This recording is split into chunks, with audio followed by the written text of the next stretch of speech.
За само неколку минути скопјани доживеа апокалиптични сцени, несвојствени за овој дел од светот.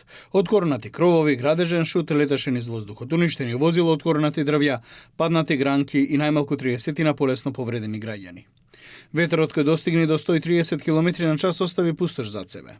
Настрада и клучни објекти, делумно е оштетена болницата 8 септември, Старата воена.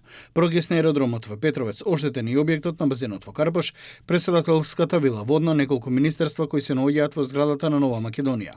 Повеќе од 10 згради, но и некои училишта останаа без кровови. За среќа, нема жртви. Повеќето од 30 луѓе кои побарале медицинска помош се главно полесно повредени и тоа главно од паднати гранки. Бројот 112 на Центарот за управување со кризи буквално изгоре.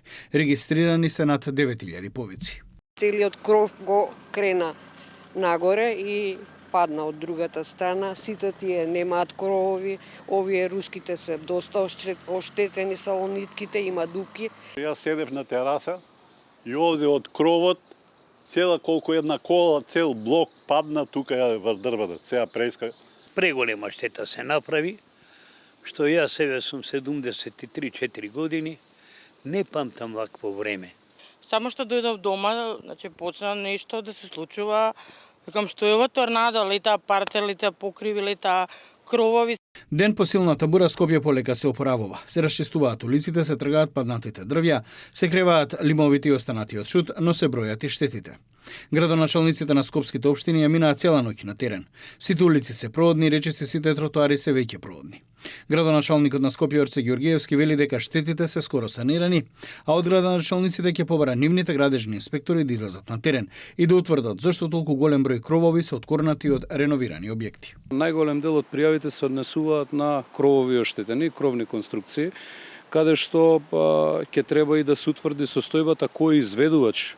И тоа е една од точките кои што ќе разговараме денеска со моите колеги градоначалници, да нивните градежни инспекции, јас апелирав до нив уште во текот на вчерашниот ден, да утврдат кој е тој изведувач кој што работел на одредени позиции. Не настрада само објекти. Голем дел од скопјани остана и без своите возила, откако цели дрвја беа откорнати и паднаа врз нивните автомобили. Паднатите гранки од дрвја и останатиот шут кој ветрот го крена во воздух се главните причини за повредите.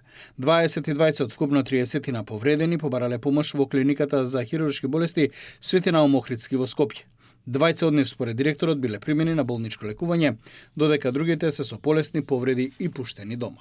Во однос на штетите, градоначалникот вели дека тие брзо ќе бидат санирани и граѓаните ќе бидат обештетени. Во однос на штетите, доколку општините, бидејќи општините се ресорни оние кои што би требало да помогнат во вакви случаеви, доколку нивните капацитети се помали, ќе се вклучиме и ние во помош и поддршка за граѓаните. Бурата која удри врз Скопје е многу редок феномен за овој регион.